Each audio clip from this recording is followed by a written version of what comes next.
విశాఖ మాధవదార మురళీనగర్లో దారుణం జరిగింది. భార్య కృష్ణవేణిపై భర్త హత్యాయత్నం చేశాడు. మత్తుమందు ఇచ్చి నిప్పంటించినట్లుగా అనుమానం వ్యక్తం చేస్తున్నారు. ప్రస్తుతం బాధితురాలు ఆసుపత్రిలో చికిత్స పొందుతోంది. పోలీసుల అదుపులో ఉన్నాడు భర్త వెంకటరమణ. కుటుంబ కలహాలపై పోలీసులు ఆరా తీస్తూ ఉన్నారు. మరిన్ని వివరాలు మా ప్రతినిధి ఖాజా అందిస్తారు. భార్యకు మత్తుమందు ఇచ్చి ఆపై నిప్పండించి ఇది ఆత్మహత్యగా చిత్రీకరించే ఘటన ఆలస్యంగా విశాఖలో వెలుగులోకి వచ్చింది. ప్రస్తుతం బాధితురాలు కృష్ణవేణి కేజీఎస్లోని డిపార్ట్మెంట్ ఆఫ్ ప్లాస్టిక్ సర్జరీలో ఆమె చికిత్స పొందుతున్నారు. ఈ నెల 16న మురళీనగర్లో ఉన్న ఇంట్లో ఈ ఘటన జరిగినట్టు బంధువులు చెప్తున్నారు. దీనిపై పోలీసులు కూడా ఆలస్యంగా కంప్లైంట్ వచ్చిన తర్వాత కేసు నమోదు చేసి దర్యాప్తు ప్రారంభించారు. మనతో ఇదే అంశంపై మాట్లాడేందుకు బాధితురాలు సోదరుడు ఉన్నారు. అసలు వాస్తవంగా ఏం జరిగింది, ఎందుకు ఏం జరిగింది అనేది మనకు తెలియదు సార్. పెద్దగా మంది మక్కువ నాకు 1 గంట కాల్ వచ్చింది. 1 గంట కాల్ వచ్చి ఇట్లా జరిగింది, మా అక్క కాలిపోయింది, హాస్పిటల్లో జాయిన్ చేసామని చెప్పారు. ఎవరు కాల్ చేశారు? పక్కింటానే చేయమన్నారంట. మా బాబాయ్ చేశారు కాల్. మేము మరుసనాడు వచ్చేసరికి 9:30 అయింది కేజీహెచ్కి. ఏం జరిగింది అనేది అప్పుడు అక్కకి ఏంటంటే చెప్పలేకపోయింది. కొంచెం గొంతు దగ్గర కూడా కాలిపోవడం వల్ల ఏంటంటే మాట్లాడలేదు మాతో ఎవరితో.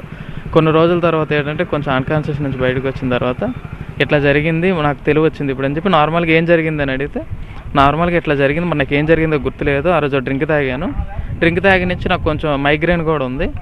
ఆ తర్వాత కొంచెం మొత్తుగా ఉండడం ద్వారా నాకు ఏం జరిగిందో తెలియదు. గ్యాస్ దగ్గరికి వెళ్ళి వాటర్ పెట్టాను. నిప్పు ఎలా వచ్చిందో మరి ఏం జరిగిందని తెలియదు అని చెప్తుంది. కానీ గ్యాస్ స్టవ్ దగ్గరికి వెళ్ళింది వాటర్ పెట్టడానికి, బాబుకి వేడి నిలబడడానికి. కంప్లైంట్ ఏమని ఇచ్చారు? ఆవిడే ఇచ్చిందండి. మరి మేమేం లేదు, రానివ్వట్లేదు మమ్మల్ని ఎవరిని. ఆ సార్ వాళ్ళు వచ్చారు, ఎస్ఐ వాళ్ళు, వాళ్ళే లోన్కి వెళ్ళారు, మమ్మల్ని బయట పంపిస్తారు. స్టేట్మెంట్ రాసుకొని బావని తీసుకొని వెళ్ళిపోయారు.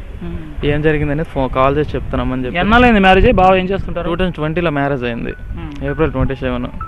బావ ఏమో దొండపత్తి బైక్ షోరూమ్ విక్టరీ. మనం చూడండి చెయ్యింది ఏదనేది మనం చెప్పలేం కదా, ఏదన్నది స్టేట్మెంట్ వచ్చాక చూసుకుందాం అని. ఓకే, మీతో ఏమంటుంది? నాతో ఏమంటుందంటే ఎవరికైనా అదే చెప్తాను. నాకు ఆ రోజు ఏం జరిగిందని క్లారిటీ గుర్తు రావట్లేదు. ఇట్లా డ్రింక్ తాగాను, భోజనం పెట్టాడు, అంత గ్యాస్ దగ్గరికి వెళ్ళాను, మంట ఎలాగ వచ్చిందని నాకు తెలియదు అని చెప్పంటుంది అంతే. మరి ఎప్పుడైనా గొడవలు ఏటని మాకు చెప్పట్లేదు, ఏ రోజు చెప్పట్లేదు. బాగా చూసుకుంటాం మల్లుడి గురించి, బాగా చూసుకుంటాను అన్నాడు అంతే. కానీ ఇలా గొడవ ఆడుకుంటున్నాము, ఒకరోజు తిక్కుతండి కొడతండి అని చెప్పట్లేదు మాతో. ఓకే, ఇద్దరు బాగా ఉండేవారు? బాగా ఉండేవారు. మరి 2 పిల్లలు కూడా, పాప బాబు. హత్యాయత్నం జరిగిందని చెప్తున్నప్పటికీ బంధువులకి బాధితురాలు చెప్తున్న మాటల ప్రకారం అయితే ఆమె ఇంట్లో ఉన్నాను, తాను అన్కాన్షియస్లో ఉన్నాను, ఆ సమయంలో ఏం జరిగిందో తనకు తెలియదని బంధువులతో చెప్తుంది. మరోవైపు పోలీసులు అయితే కేసు నమోదు చేశారు, నిందితుడిని అదుపులోకి తీసుకున్నారు, దర్యాప్తు ప్రారంభించారు. కెమెరా పర్సన్ ప్రసాద్తో ఖాజా TV9 విశాఖపట్నం.